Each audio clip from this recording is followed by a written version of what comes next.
ఎన్నికల నోటిఫికేషన్ రాగానే ఆంధ్రప్రదేశ్లో అధికారులు భారీగా బదిలీ కాబోతున్నారా? దొంగ ఓట్ల వ్యవహారంతో పాటుగా అనేక రకాల అంశాలపై అసలు నిగ్గు తేలబోతోందా అంటే అవునని సమాధానం ఇస్తున్నారు కొంతమంది రాజకీయ విశ్లేషకులు. ఇక ఇదే అంశానికి సంబంధించి మనతో మాట్లాడేందుకు ప్రముఖ సీనియర్ జర్నలిస్ట్ డివిఎస్ గారు మనతో ఉన్నారు. సార్తో మాట్లాడు. సార్ నమస్తే. సార్ నమస్తే. సార్, ఎన్నికల నోటిఫికేషన్ రాగానే ఆంధ్రప్రదేశ్లో అధికారులు భారీగా బదిలీ కాబోతున్నారా? ఈ దొంగ ఓట్ల వ్యవహారంతో పాటుగా అనేక రకాల అంశాలపై అసలు నిగ్గు తేలే అవకాశం ఉందా అంటే ఏం చెప్తారు సార్? మాజీ ముఖ్యమంత్రి తెలుగుదేశం పార్టీ అధినేత చంద్రబాబు నాయుడు ఢిల్లీ, ఆయన ఢిల్లీలో కేంద్ర హోంశాఖ మంత్రి అమిత్ షాతో భేటీ, బీజేపీ అధ్యక్షుడు జేపీ నడ్డాతో భేటీ. ఇక్కడ రాజకీయంగా కలవరం, అధికార యంత్రాంగంలో కలవరం. అంటే జనరల్గా ఎవరికి కలవరం ఉంటుందంటే తప్పు చేసిన వాళ్ళలోనే ఉంటుంది. కంగారు ఎవరు పడతారు? దొంగలు ఎవరో వాళ్ళే కంగారు పడుతుంటారు. చూసి చెప్పేయచ్చు ఎవడు దొంగతనం చేశాడో, ఎవడు భయపడుతున్నాడో, ఎవరు కంగారు పడుతున్నారో వాళ్ళు తప్పులు చేసినట్టు అనమాట. ఎక్కడ తమ తప్పులు బయటకు వస్తాయి అని అక్కడ అధికార పార్టీ బెంబేలెత్తుతోంది, కంగారు పడుతోంది. అధికార యంత్రాంగంలో కూడా తప్పులు చేసిన వాళ్ళు ఉన్నారు. ఏది గత 5 ఏళ్ల జగన్మోహన్ రెడ్డి పరిపాలనలో అక్కడ కంప్లీట్గా ఏ విధంగా దుష్పరిపాలన సాగిందో మనం చూసాం. ఒక వ్యవస్థ కాదు, అన్ని వ్యవస్థలను కూడా ధ్వంసం చేశారు. ఏది అటు ఒక చీడ పట్టింది, పీడగా మారిందన్నమాట. మనం జ్యుడిషియరీ దగ్గర నుంచి నీకు కింద స్థాయి వరకు కూడా ఒక రకంగా అల్లాడిపోయారన్నమాట. మీడియా, ఆ తర్వాత చట్టసభలు, 4 ఎస్టేట్స్ దెబ్బతిన్నాయి. ఇది ప్రజాస్వామ్యానికి ఉన్నటువంటి 4 మూల స్తంభాలని దెబ్బతీశాడు జగన్మోహన్ రెడ్డి. అసెంబ్లీలోను ముఖ్యమంత్రి, మాజీ ముఖ్యమంత్రి నేను అసెంబ్లీలో ఉండలేను అని చెప్పి కన్నీళ్లతో బయటకు వచ్చాడు. అట్లాగే కొంతమంది జడ్జీలు కూడా ఇదేంటి ఈ పరిస్థితి, మా మీదే అసభ్య పోస్టులు పెట్టడం ఏంటి, మాకే ఇక్కడ భద్రత లేదు అని చెప్పి జడ్జీలు కూడా సిబిఐ ఎంక్వైరీ కోరారు. ఇప్పటి వరకు ఆ జడ్జీల పైన పెట్టినటువంటి సోషల్ మీడియా పోస్టులు సిబిఐ దర్యాప్తులు అరెస్టులు లేవు. ఎలక్షన్ కమిషనరే నా కుటుంబానికి భద్రత లేదన్నాడు. ఆంధ్రప్రదేశ్లో స్టేట్ ఎలక్షన్ కమిషనర్ తనకు భద్రత కల్పించండి, నా కుటుంబానికి చంపుతారు ఇక్కడ అని చెప్పి కేంద్రం నుంచి బలగాలు తెప్పించుకొని తన ఆఫీస్ ముందు పెట్టుకున్నాడు. అంటే ఏంటి, అక్కడ ఆంధ్రప్రదేశ్లో పోలీస్ మీద కూడా ఆయనకి విశ్వాసం లేకుండా పోయింది. ఇక మీడియా కూడా చెదలబట్టింది. ఏది ఆంధ్రప్రదేశ్లో ఒక సెక్షన్ ఆఫ్ మీడియా కంప్లీట్గా వీటన్నిటినీ కూడా భజన చేస్తోంది.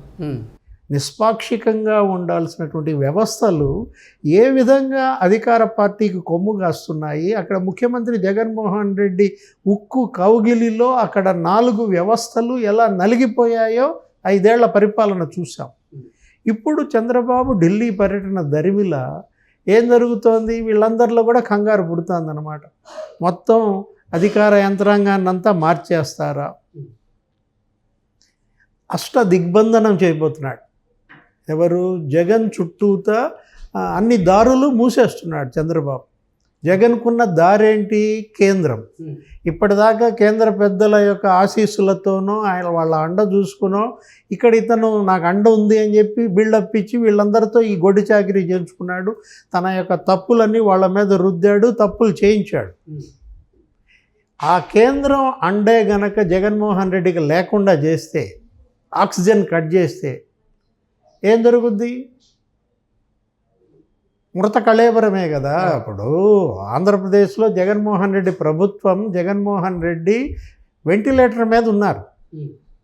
ఆయన చుట్టూతా సిబిఐ కేసులు ఉంటాయి, ఈడీ కేసులు ఉంటాయి. ఒక 12, ఈ ఒక 20, 32 కేసులు ఉన్నాయి. కానీ 3081 వాయిదాలకి వెళ్లకుండా ఎగ్గొట్టాడు. ఎవరి దయాదాక్షిణ్యాల మీద? అతనికి ఆక్సిజన్ ఎవరు ఇస్తున్నారు? ఆ ఆక్సిజన్ కట్ చేస్తున్నాడేమో చంద్రబాబు. ఇప్పుడు బీజేపీతో పొత్తు వల్ల కేంద్రం నుంచి అందే సహకారం జగన్మోహన్ రెడ్డికి అందదు అనేది అమిత్ షా ఒక డీల్కి వచ్చారు. ఆ డీల్లో భాగంగానే అధికారుల మార్పిడి జరగబోతోంది. అధికార మార్పిడే కాదు, మొత్తం వ్యవస్థ మార్పిడి జరగబోతోంది. ఏ వ్యవస్థలు అయితే దెబ్బతిన్నాయో ఆ వ్యవస్థలన్నీ కూడా మళ్ళీ దృఢంగా నిలబెట్టాల్సిన బాధ్యత వాళ్ళపైన ఉందన్నమాట. దానిలో భాగమే ఇప్పుడు నువ్వు చెప్పేది ఏంటి, డీజీపీ నుంచి స్టేషన్ హౌస్ ఆఫీసర్ దాకా మార్పులే చేర్పులే ఉంటాయి, మొత్తం బదిలీ. అట్లాగే ఎలక్షన్ కమిషనర్ దగ్గర నుంచి కింద బిఎల్ఓల దాకా మార్పులు చేర్పులు ఉంటాయి. ఇప్పుడు అందరి దగ్గర ఇప్పుడు దాకా జగన్మోహన్ రెడ్డి పప్పులు ఉడికినాయి. ఇక ఎన్నికల నోటిఫికేషన్ వచ్చిన తర్వాత ఆయన పప్పులు ఉడకవా అంటే ఏం చెప్తారు సార్? ఇప్పుడు జగన్మోహన్ రెడ్డిది ఏ జిల్లా? కడప జిల్లా. సిఎస్ జవహర్ రెడ్డిది ఏ జిల్లా? కడప జిల్లా. సిఎంఓ చీఫ్ సెక్రటరీ ధనుంజయ రెడ్డిది ఏ జిల్లా? కడప జిల్లా. డీజీపీ రాజేంద్రనాథ్ రెడ్డిది ఏ జిల్లా? కడప జిల్లా. వాళ్ళందరూ ఒకే సామాజిక వర్గం. మరి ఇది అంత సాగుద్దా? వీళ్ళ నేతృత్వంలో రేపు జరగబోయే ఎన్నిక ఎలా ఉంటుంది? పులివెందుల ఎన్నికేగా. ఇప్పుడు పులివెందుల మోడల్ ఇవాళ ఆంధ్రప్రదేశ్ మొత్తం 175 నియోజకవర్గాల్లో అమలు చేయాలన్నటువంటి కుతంత్రం జగన్మోహన్ రెడ్డి పన్నినప్పుడు మనం చూసాం. లోకల్ బాడీ ఎలక్షన్స్లో ఎలా జరిగాయి, శాసన మండలి ఎన్నికలు, తిరుపతి ఉప ఎన్నిక, పార్లమెంట్ ఎలా జరిగింది చూసాం. అప్పుడే కళ్ళు తెరిచింది. జనవరి 7వ తారీఖు సెంట్రల్ ఎలక్షన్ కమిషనర్ 2 రోజులు మకాం వేశాడు. ఎక్కడ? ఆంధ్రప్రదేశ్లో రాజీవ్ కుమార్. మొత్తం బలగాలు వచ్చేసాయి. కేంద్ర ఎన్నికల సంఘం అంతా చూసింది ఇక్కడ జరుగుతున్న వ్యవస్థని. చంద్రబాబు, పవన్ కళ్యాణ్ ఆయన కలిసి వినతి పత్రం ఇచ్చారు సిఈసిని. వెంటనే ఏం జరిగింది? ఐఏఎస్ అధికారి సస్పెండ్ అయ్యాడు. ఎవరు? గిరీష్. ఏంటి కారణం? ఆయన లాగిన్ ఐడి నీ దగ్గర ఉందా అని అడిగాడు. నీ లాగిన్ ఐడి నీ దగ్గర ఉందా? నీ లాగిన్ ఐడి ఇంకొకళ్ళు వాడుతున్నారు, నీకు తెలుసా?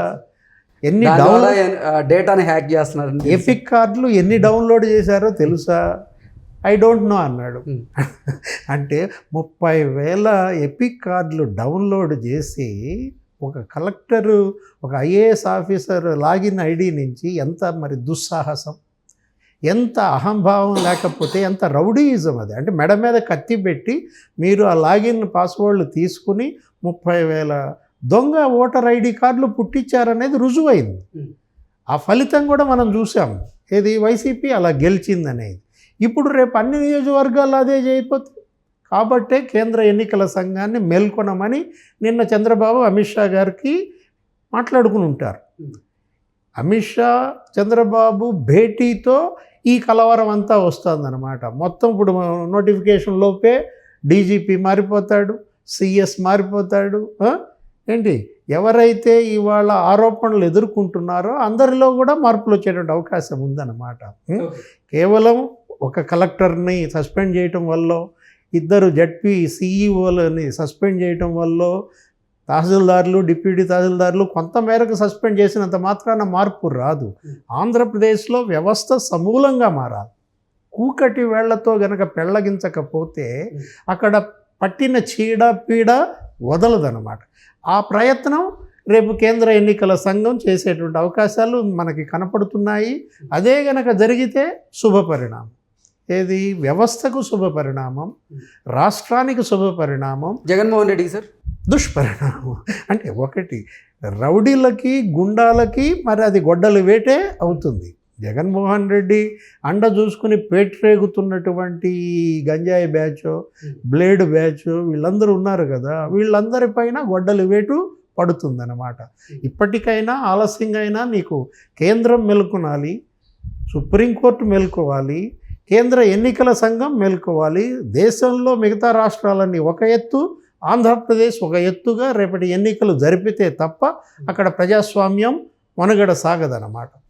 ఈ పరిణామాన్ని ప్రతి ఒక్క ప్రజాస్వామ్యవాది కోరుకుంటారు, హర్షిస్తారు. మేధావులు కావచ్చు, ప్రజాస్వామ్యవాదులు కావచ్చు, వీటన్నిటినీ కూడా స్వాగతించాలి. ఎందుకంటే వ్యవస్థో రక్షితః రక్షితః, వ్యవస్థో రక్షిత అంట. వృక్షో రక్షతి రక్షిత మార్చు. వ్యవస్థను నువ్వు కాపాడితే వ్యవస్థ నిన్ను వ్యవస్థ కాపాడుతుంది అనేది ఇవాళ అంబేద్కర్ గారు మనకి చెప్పింది. ఇప్పటికైనా కూడా జరిగితే అంతకన్నా సంతోషం ఇంకోటి లేదు.